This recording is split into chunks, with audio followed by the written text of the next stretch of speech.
When God wants to create a leader, He inspires that leader to do something that everybody else is too scared to do. And when that leader does that thing, because everybody else is inspired by that thing, they will follow that leader. Because a leader is someone that knows the way, walks the way, and shows the way.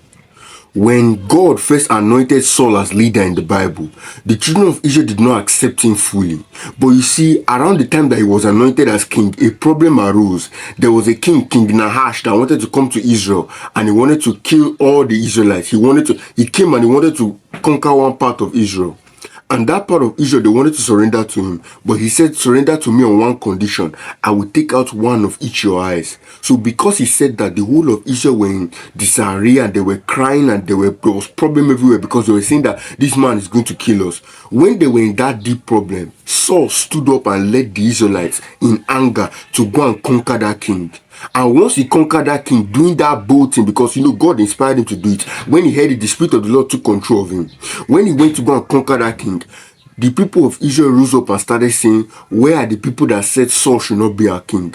We will kill them, bring them out, let's kill them now. Do you see what I mean now? When God wanted to make David king and wanted to start taking David through the ranks of Saul's army to become king, the first thing David did was an act of boldness. When everybody was running away from Goliath, God caused David to be bold enough to go and face Goliath. And it is when David was willing to do what everybody else was not willing to do, that's where he started to become a mighty and a great leader in Israel.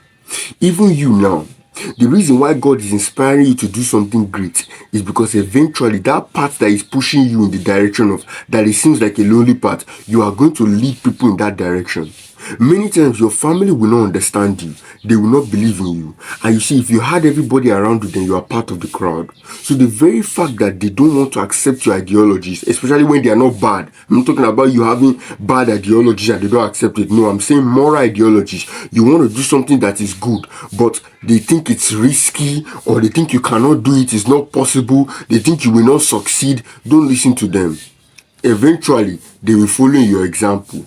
You're crazy until you're successful, then you become a genius.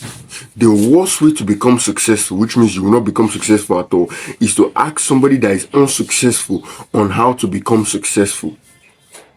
So I need you to love your family, but I also need you to understand that it is the knowledge your family has that has given them the life that they have. Why should you want their knowledge if you don't want their life? So I want you to love them, but don't take everything that they tell you. And as a leader, that thing you are doing, they will eventually follow in that direction. So just keep pressing forward. They will eventually understand when they see with their eyes. When you decide that you want to be yourself, you become lonely. Because everybody around you wants you to be like them, or they want you to be them. So when you decide that you are unique and you are special, you are made in the image of God, and you have a vision and you want to fulfill it, people will run away from you. People will distance themselves from you. If you had everybody around you, you're part of the crowd. But what makes people come around is the fact that you don't care. You're still going to pursue that vision. You don't care. And it is you being willing to clap for yourself for a very long time. Even if nobody's clapping for you, that will eventually make people clap for you. So my brother, don't give up. You're the leader of your family. That thing you are doing, they're eventually going to follow you. That thing you are doing, that ideology that you have, they'll eventually adopt it. Leaders are unique and special. They are one of a kind. They are scarce. Sometimes a family only gets one, and then that one infects the rest.